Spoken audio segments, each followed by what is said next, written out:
અમરેલીના રાજુલામાં ગઈકાલે મોડી રાત્રે અજાણ્યા વાહનની અડફેટે એક સિંહ બાળનું કરુણ મોત થયું હતું.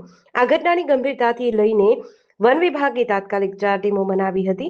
કોસ્ટલ હાઈવે પરના સીસીટીવી ફૂટેજ તપાસતા ખોબડી ટોલ નાકા પાસેથી પસાર થયેલી એક શંકાસ્પદ સ્વિફ્ટ કાર મળી હતી. વન વિભાગે કારના આધારે રાજસ્થાનના રહેવાસી કાર ચાલક ઇન્દ્રસિંહ રાવતને ઝડપી પાડ્યો છે.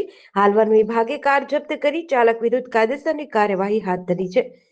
ગઈકાલે રાજુલા વન્યજીવ રેન્જના વિક્ટર રાઉન્ડના વિક્ટર બીટમાં આવતા દાતડી ગામની સીમમાં પસાર થતા ભાવનગર સોમનાથ કોસ્ટલ હાઈવે કે જે NH-51 તરીકે ઓળખાય છે, તેમાં રાત્રિના 9:30 કલાક પહેલાના કોઈ પણ સમયે એક અજાણ્યા વાહન દ્વારા પૂરપાટ ઝડપે વાહન ચલાવી એક સિંહ બાળનું મૃત્યુ નિપજાયેલ.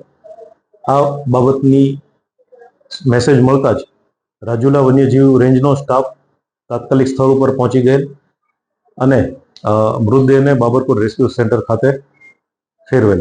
બાબરકોટ રેસ્ક્યુ સેન્ટર ખાતે વેટરનરી ઓફિસર શ્રી દ્વારા તેનું પોસ્ટમોર્ટમ કરવામાં આવેલ.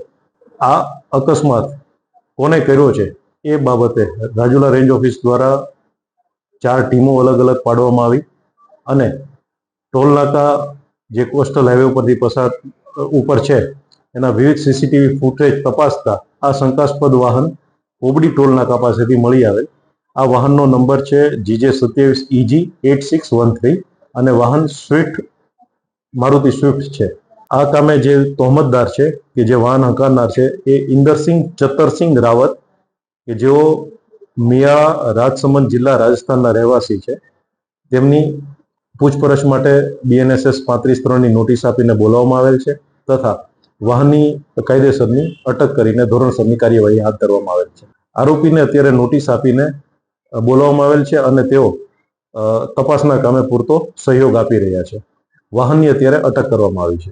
JDC ન્યૂઝ સાથે મૌલિક દોશી, અમરેલી.